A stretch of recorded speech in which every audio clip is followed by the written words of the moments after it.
நண்பர்கள் அனைவருக்கும் வணக்கம். இன்னைக்கு நம்ம இந்த வீடியோவில் ரேஷன் அட்டைதாரர்களுக்கு மிக முக்கிய அறிவிப்பு ஒன்று வெளியாகிருக்கு. ஸோ அதை பற்றி தான் இப்போ நம்ம பார்க்க போகிறோம். தமிழகத்தில் ரேஷன் கடைகள் மூலமாக ஏழை எளிய மக்களுக்கு இலவசமாகவும் மலிவு விலையிலும் உணவுப் பொருட்கள் வழங்கப்பட்டு வருகின்றன. இந்நிலையில் ரேஷன் பொருட்களின் சுகாதாரம், எடை ஆகியவற்றை உறுதி செய்வதற்கு தமிழக அரசு முடிவு செய்துள்ளது. அதன்படி வாடிக்கையாளர்களுக்கு வழங்கப்படும் அரிசி, சர்க்கரை, பருப்பு மற்றும் கோதுமை போன்ற அத்தியாவசிய பொருட்களை இனிமேல் பாக்கெட்டுகள் மூலம் வழங்குவதற்கு நடவடிக்கை எடுக்கப்பட்டு வருகிறது. இதனால் பொருட்களுடைய தரம் குறைவதை தடுப்பது மட்டுமல்லாமல் இடையிலும் மாற்றம் இருக்காது என்று அதிகாரிகள் நம்பிக்கை தெரிவித்துள்ளனர். ஸோ பார்த்தீங்கன்னா இப்போ ரேஷன் கடைகளில் நம்ம பைகள் கொண்டு போயிட்டு நம்மளுடைய பொருட்களை வாங்குற மாதிரி இருக்குது.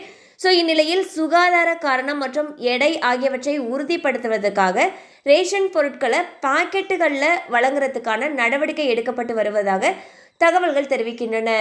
கண்டிப்பாக அந்த அப்டேட் உங்களுக்கு பயனுள்ளதாக இருந்திருக்கும் நம்புகிறோம். மேலும் இது போல அப்டேட்ஸ் உங்களை உடனே ரீச் ஆகணும்னு நினச்சிங்கன்னா நம்ம சேனலோடு தொடர்ந்து இணைந்திருங்கள். தேங்க்யூ ஃபார் வாட்சிங்.